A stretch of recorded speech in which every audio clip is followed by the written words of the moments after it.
right. So, yes, I will start with other two here, though I'm sure they'll be joining very quickly. For the sake of podcast, this will be a very short episode because, as I have stated previously, I have to rush away, unfortunately, in 40 minutes. So this will be short, but I think it'll still be fun for us to have a little chat around things. There's not as much to talk about this time because last time we spoke about quite a few things in a longer format. So I don't really have any questions prepared, but as with last time, the first thing to bring up more than anything is What is Purdy eating? What is Purdy eating? Yeah, a very important question. Currently, melons and kiwis and strawberries, but I also have a berry medley as well. Lovely. No, the first question I was going to ask is, how is everybody enjoying how everything has been going so far in terms of story and story beats and just fun little fun things and other things and that kind of stuff? I'm concerned. Yes. You're concerned. Yeah, after seeing the ultimatum you gave to Flint, and then Etch expressing interest of going home, I feel like you're going to be very rude to Etch. Apparently, Simon has decided that he likes to not mute. Wait, can we mute him? Greg, just mute him on your end, I guess. Yeah. So. What was I going to say? Yeah, so the whole like ultimatum thing, like honestly, and this is from a DM's perspective, and it's kind of egotistical because I mean I made it, and also it's my little brainchild, but it's one of my favorite things that's happened so far. Oh, it was great. There's been some really fun moments, obviously hilarious things, but I that sort of like a decision that like is actually neither one is necessarily bad, but as it comes, it's just like such an in the moment true decision, like RP decision. It's not like something we've been discussing about for weeks and maybe this, maybe that, and thought about what's actually gonna happen. It's just on the spot. It's like, oh, I have to like do something now. Yes. And obviously we were saying earlier the moment when Flint was dead, it never occurred to me to think that anything was going to happen while he was dead. So once he had his sort of a moment of glory with the army, and then you would do a bit, and then you said Flint, and I'm like, what? What? He's dead? What are you talking about? And then there's a bit with and then suddenly it's like, oh yeah. So would you stay with his suddenly discovered family? Find out who, and would you go back? It's like, yeah. And the extra sort of like harshness of, well, if you choose to go back to Gel, there's a chance you'll never see him again. This will be it. And I was, as you say, in that moment, it was like really hard to know which way to go. I mean, it's like, what do I want to do? What would Flint want to do? And ultimately, I had to think in terms of what would Flint actually do, because he'd never known this other life. He'd be really, really, really keen to see it. And he'll want to, obviously, he's keen to go back. But in the moment, I think he couldn't just ignore his friends, because when he died, they were being attacked by an army. So he couldn't just leave. Exactly. No, it's a very good... But it was really, I was like And that leads back, of course, to Greg being like, well... yes, exactly. Obviously, like, there's no guarantee something like that will happen. It depends, like, realistically on the situation that you're put in. If you're just like, I just want to chill back, and it's like, well, there's not really... I don't want to force an ultimatum. The way Flint's thing works is like, yeah, it makes sense that there's a choice in there, because it naturally was situational, whereas Etch kind of just, if he does decide to not do anything for a bit, it's just like, yeah, okay. There's no grand thing about it. He's just like chilling out for a bit. So, yeah. But yeah, there's been a lot of fun things. I'm very much enjoying Bartlett's slow discovery that everything is absolutely insane constantly. Like currently just there, hasn't slept, has been bitten by things and attacked by things. He's just like, oh, come on. Yeah, I was going to say, I was really pleased, speaking of Bartlett and getting blown up and things, that it wasn't me for a change. It also wasn't by choice for a change, though. It's never by choice. It's always like, boom, oh. I particularly enjoyed how Butler was like, yeah, I went to the Macoris before and it was fucking awful. I never want to go there again. Where are we going? Macoris. Oh, great. Macoris. Fantastic. Great, we're back. Wonderful. A little bit of a meta thing as well. Joe, like the discussions we had about them, of course, I said like it's a horrible place that you would have been for a bit. You would have stayed with the locals, not ventured off much, and been told not to, and that's kind of like all he really knows. So Yeah. I just said like it's It was literally we've been over kind of where Bartlett's been in his like 3 years kind of travel, and it's all things considered. If you were traveling for 3 years, it's not very far because he tends to just kind of go to a new place, stay there for a while, and then move on. So his like week in the Macoris or less, learning how to cook alligator and then getting the fuck out of Dodge. Is very short, and the amount of time that he's been able to spend in each place since joining up with you guys is super short. So he's getting a bit of kind of like travel whiplash. yeah. I guess also while he was there, he was probably not exploring the actual area so much as spending a lot of time in the kitchen cooking food. So Yes. Well, that was thinking it would have been getting there, being like, oh, cool. Talking to, Biggs and the local to be like, no, you don't want to have a wander about. Stay here, we'll teach you how to cook something, and then you should probably go. Is pretty much exactly the summary, fairly detailed of what would have happened. and then we turned up and Biggs and the locals told us exactly the same thing. We went, cool, not going to do that. We're just going to do the opposite. Well, It's really dangerous out there. Let's go and find out. I did enjoy the realization of like I was like, yeah, the corpse flower. You don't want to go anywhere near it. It's horrible. It's horror. It's like, oh, what do we need, by the way? Yeah. A thing from the corpse flower. Yeah. Fun, great. I was like, he did mention this ramen a lot. Yeah. I mean, in all fairness, I have, or rather, Unit has mentioned it before. Like, this is not entirely new information necessarily for the group.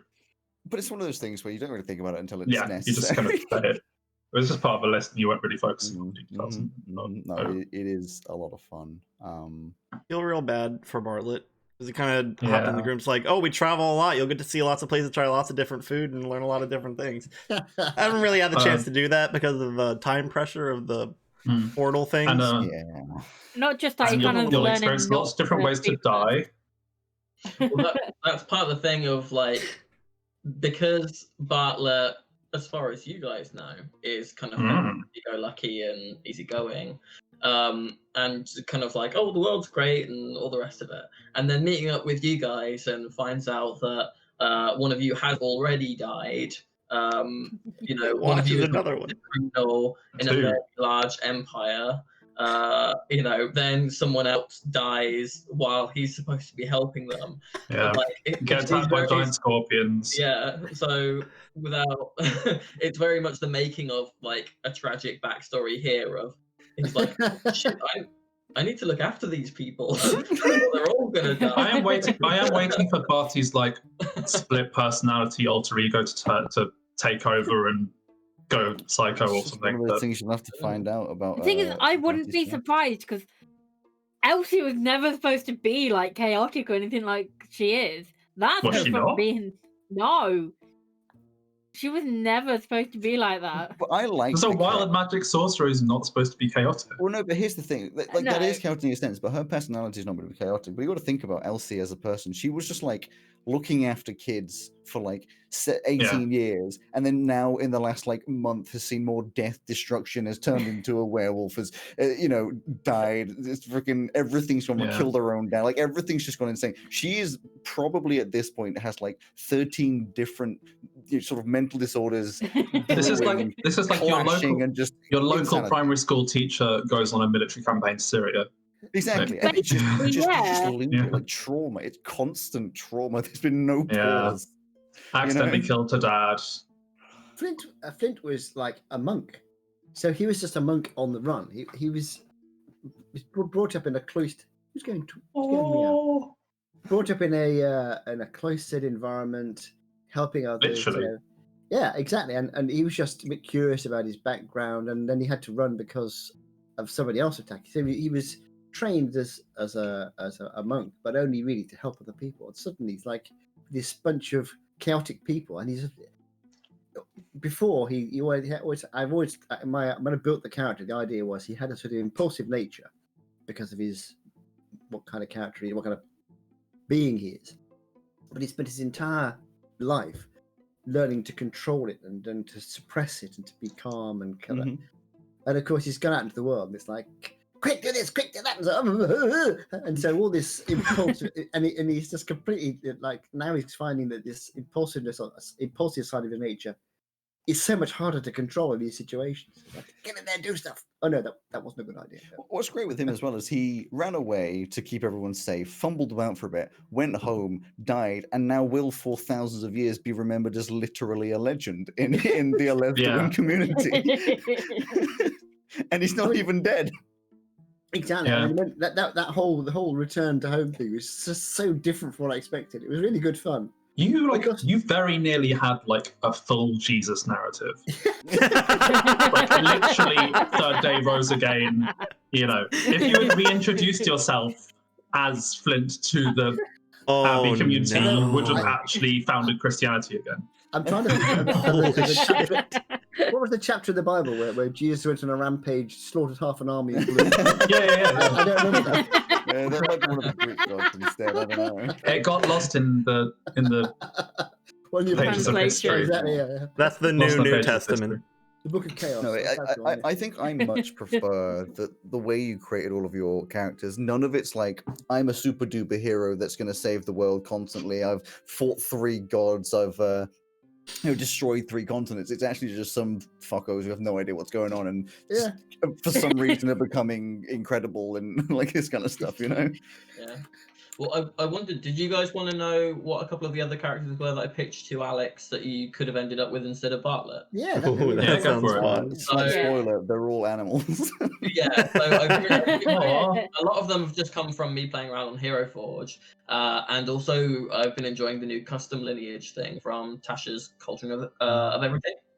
So the first one was it's basically like a humanoid like hare with like proper rabbit ears and a breastplate with shield and club. And the idea was that it was a guy who had wanted to like go into like the kind of Fae equivalent, made a deal with an archfey to try and be a warlock, but they'd been like, no, we don't want your soul, and it essentially cursed him. He'd become a Fae wanderer, so he gets all of like powers and stuff, but he also is now a giant rabbit. That's incredible. God, imagine the burn of like, I want to give up my soul to this arch deity thing, and they're like, no, I don't want it. Yeah. Like, not even worth that. That sounds like one of my narratives where like you guys are set up to sell one of your souls to a demon to gain the power, and then the demon's just like, why would I want your soul? Your soul is shit. What are you talking about? Like, dude, I don't want that. This house is small enough as it is. I don't need more stuff. Where am I going to put the storage solutions for souls? Storage solutions. Oh god. Why did you go to the demon with the small modest cottage rather than the one with the giant palace? Well, there was another one that was based on. This demon has a very Scandi aesthetic. Yeah. Well, there was another one that was based on trying to recreate a kind of demonic creature in Hero Forge, which is the Arcanoloth, which is like kind of like the fox, the knowledge-y fox Yugoloth. So if you think demons are the chaotic evil, devils are the lawful evil, Yugoloths are the neutral ones. And my thinking was, if a tiefling is the kind of ancestor of demons and devils, what about Yugoloths? So the thinking was that it would essentially look like a Yugoloth, be a wizard, and would take the Eldritch Adept feat to basically get Mask of Many Faces at first level, and go around as a human for as long as possible before you guys would have realized that it was actually like this kind of fox creature. Oh, you mean literally like right there? That's the reason we didn't go there, because it's a great idea, but we already did that. Yeah, that's cool. The last one was another wizard that was like a squirrel folk. Oh my god. So they would have been like kind of halfling to gnome sized, not tree dwelling, but has like carpenter's proficiency, so they like make their homes in trees. but he would have been a conjuration wizard. The idea would have just been that he summons bigger things to fight for him because he's so small. That would have been so cool. Yeah. I've still got the Hero Forge things. I'll put some in the Discord. But yeah, you could have ended up with those instead of Bartlett. You could go the what's it? What's the fucking name of it? Mouthful? Artificer route with that as well. Of like a tiny squirrel folk with like a giant mech.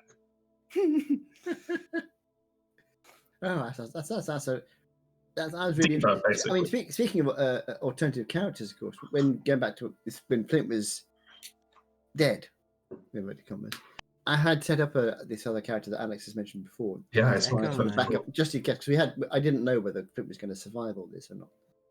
So I had set up another character, and it's actually quite a fun one, based on the ASMR. Oh. And he's what's they call it? Shadow Knight, I think it is. So Echo Knight. Echo Knight. Echo Knight, that's right. And which made that much harder because much as I like Flint, it sounded like quite an interesting character to play.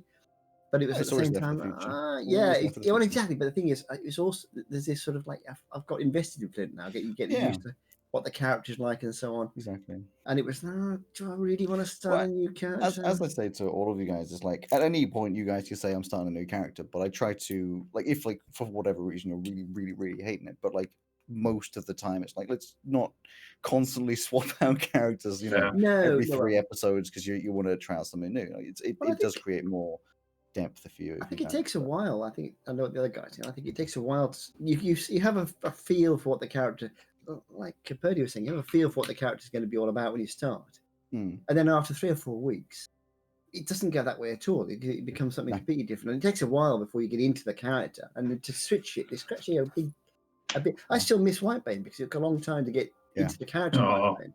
I miss my boy Bamu. Yeah, but you don't know how it's going to work until you're with the other characters, and then I throw a world at you, and you do interactions, and you can the past. The future is obviously just going to be like wow. Sorry, just look at the pictures that Joe's just done in the chat. They're good. Herring does say there's a part in the Bible where Jesus conjures up some bears to kill kids because they were making fun of another man's bald head or something like that. So you're fine with the Old Testament, huh? That sounds not Jesus. I was going to say Jesus in the Old Testament. It's unlikely. But Herring, are you sure this isn't a dream that you had? Also possible. Herring does dream of bears. Well, yes. Don't we all? Yeah, exactly. I think Joe dreams of rabbits and foxes by the look of it. Yeah, well. No, it's So to get back to actual questions, I think I asked this last time, but I'm going to ask it again. Out of everything that you've got so far, and I will not let you answer Bartlett, what is your favorite NPC? Not Bartlett. Velka. Sorry, I meant. Velka? No, I did not mean Velka. I meant why has my brain done this? Benby. Benby, that's the one. But Benby is the best. Yeah, so you're not allowed to answer Benby. Oh, because that's just the universal truth.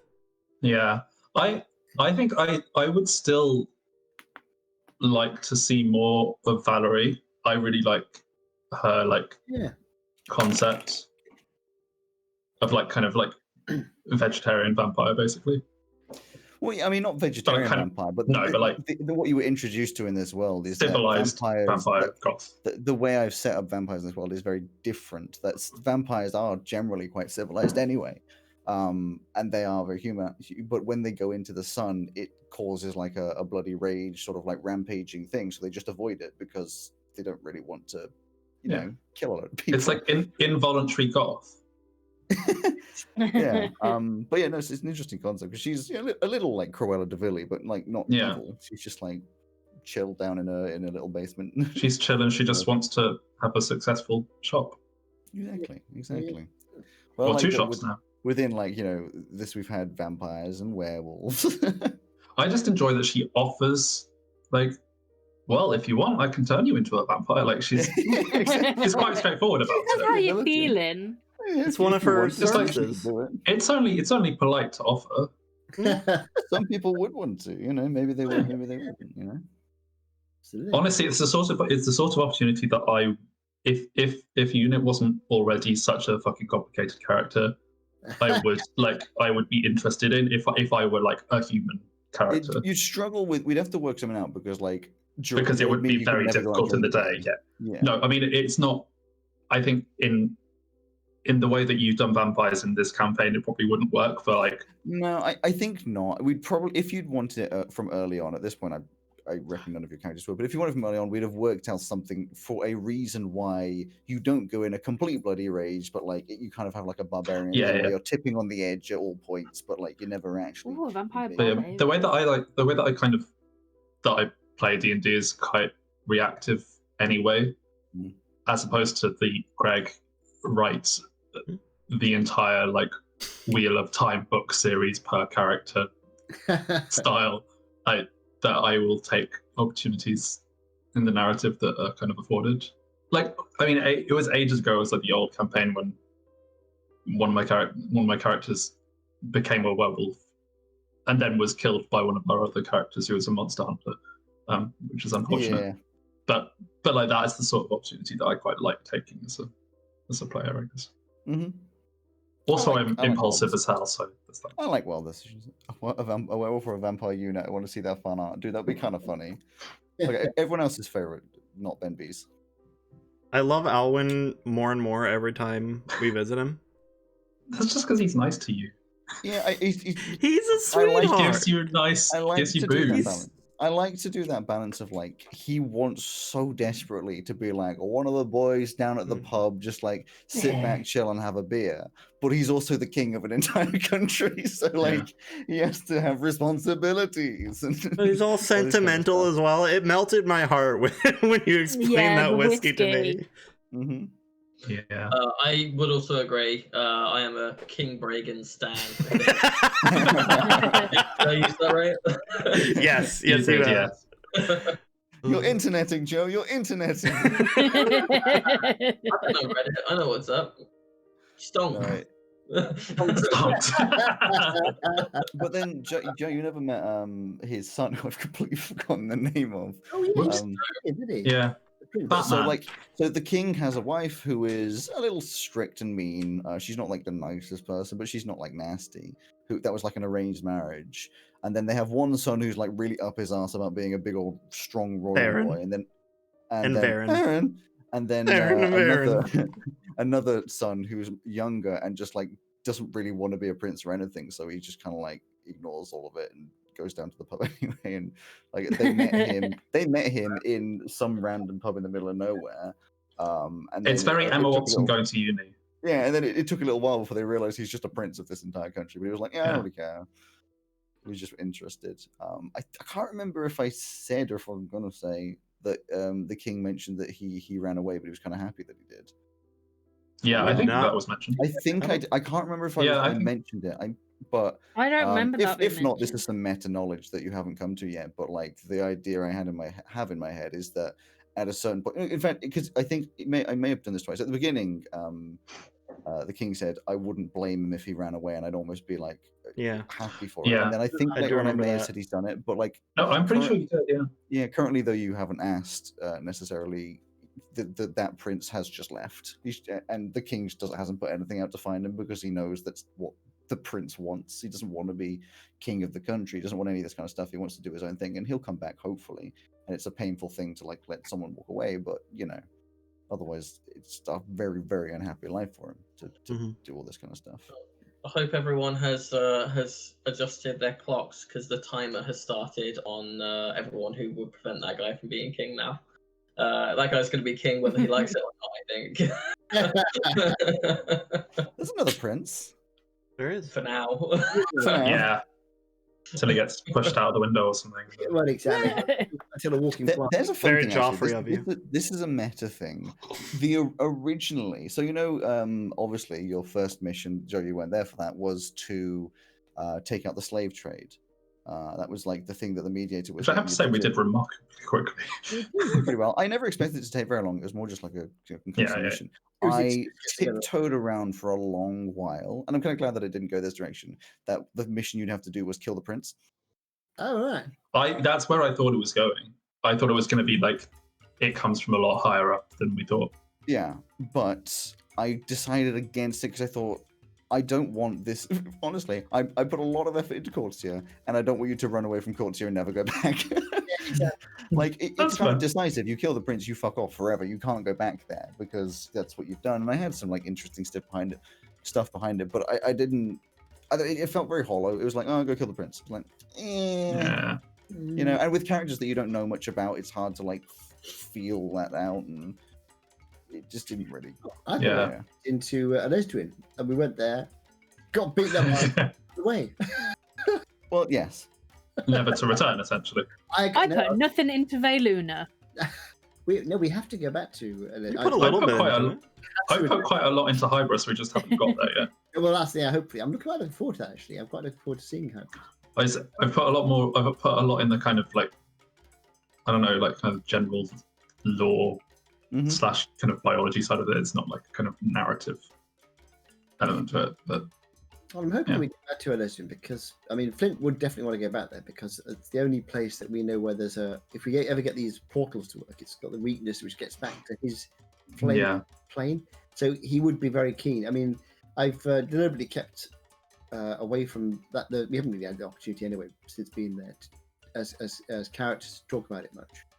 But at the back of his mind, he's very much keen to get back, but he's not quite sure how because obviously at the same time he doesn't want anyone to know he's still alive. So all his friends, everybody are there. But at the same time, he's very, very keen. Now he knows that he actually has a parent of sorts to get back, and that's the only place to go to get back. So at some point that's going to come up. He's going to want to get back there, but at the moment he's keeping quiet. well, I mean, now that he's a stranger, he could just turn up, couldn't he? Yeah, but of course the thing is, this is Flint, and he's very impulsive. He knows what he's like. So if he goes Yeah, back, true. he's going to end up giving himself away. You know, what happens if he does? What happens with the? To be fair, they may not be that mad at us because I don't even know if the big dude actually saw anything. He certainly felt things. Well, yes, that's true.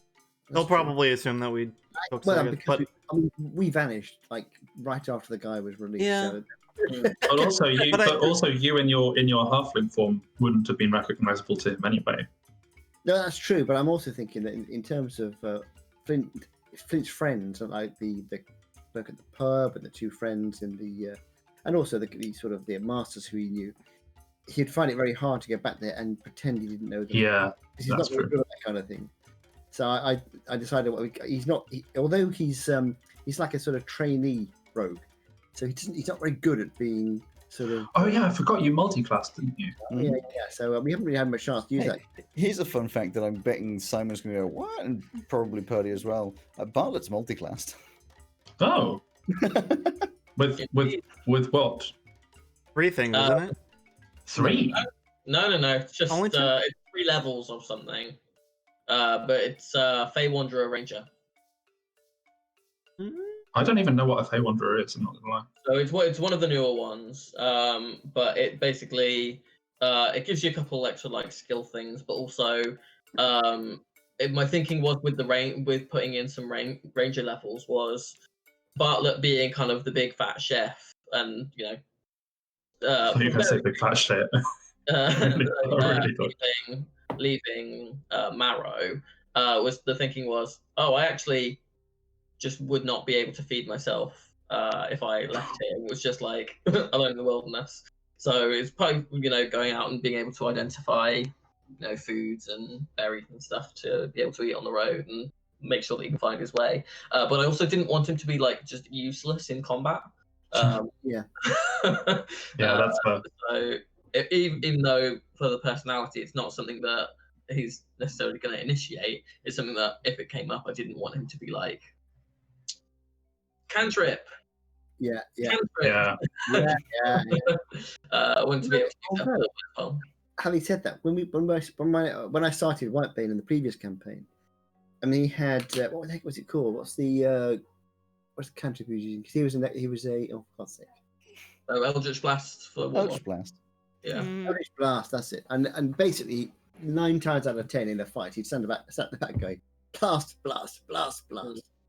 But having said that, it was great because the character part of playing him was great fun. The fact that he wasn't particularly good, he had some other things. He had stuff he could do, but it was mostly outside combat. So not having that combat stuff wasn't really a big problem. I thought it might be, early on, but it wasn't really.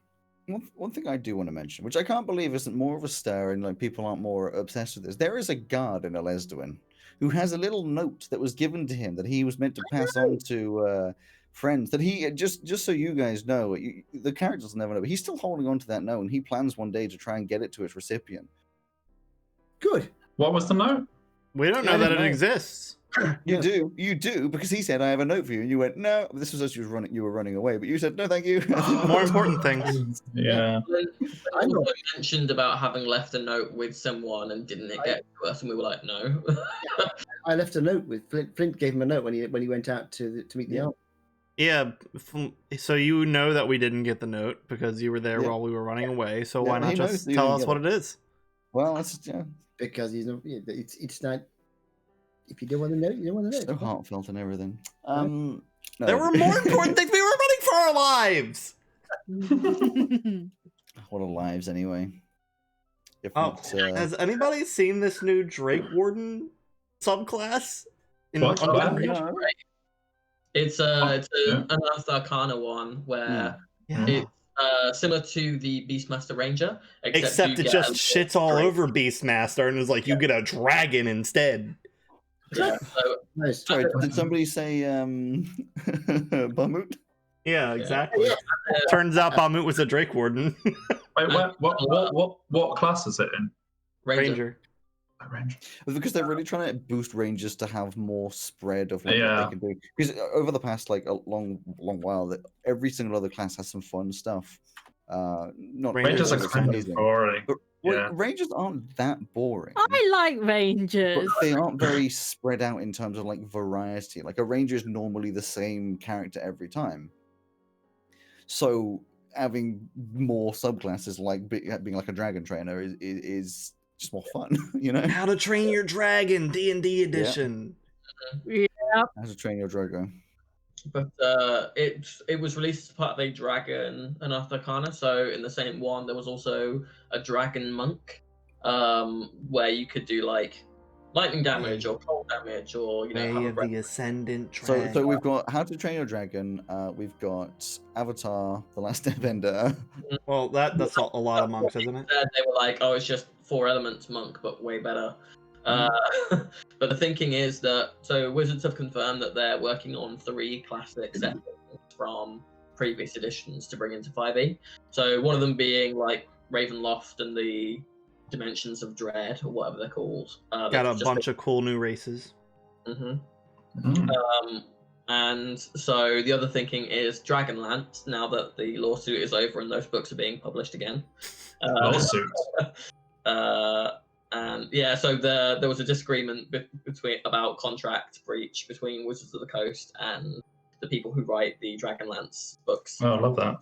But apparently it's been resolved fairly amiably and the books are being published again. And then the third one, people are a bit unsure of. Some people are thinking it'll be Spelljammer.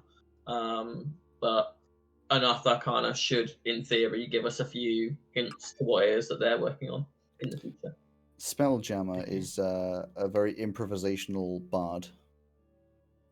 Isn't Spelljammer like a high-tech futuristic setting for it? So the Spelljammer itself is like a manta ray shaped spaceship. That's right. Yeah. Through space and through different planes and things. Planes? Did somebody say planes? Oh my god, we spoiled Alex's story. He's using a Spelljammer for us. The Baldur's Gate game that came out recently has a lot of Spelljammer elements in it, apparently. There's an update for it right now. As much as I could talk for another billion years about all this kind of stuff, we're going to have to slowly come to a close because within 5 minutes the stream's going to have to, which is very sad. I appreciate that, and it has been a very short discussion.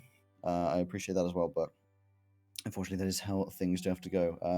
My choices of when I could have the vaccine that I'm having was between 2:30 and 5. So it was screwed no matter what. In the update, you can finally become a druid. Hey, there it is. Maybe we'll play some of that. Wait, what? Yeah, the what now? Where? Baldur's Gate. Baldur's Gate. So it has been great fun. It's only Baldur's been Gate. 2 hours, and we're going to be straight into a fight again next time. Cody's being absorbed by gods, which is quite fun. Hopefully she'll be able to be around at some point in the future. Yeah. Absorbed by gods? What? Look at the camera. The camera. Oh yeah. Have fun. She's really And with power. I Here's the part where we all awkwardly wave at the camera. yeah, we do have to awkwardly wave. I see you all too.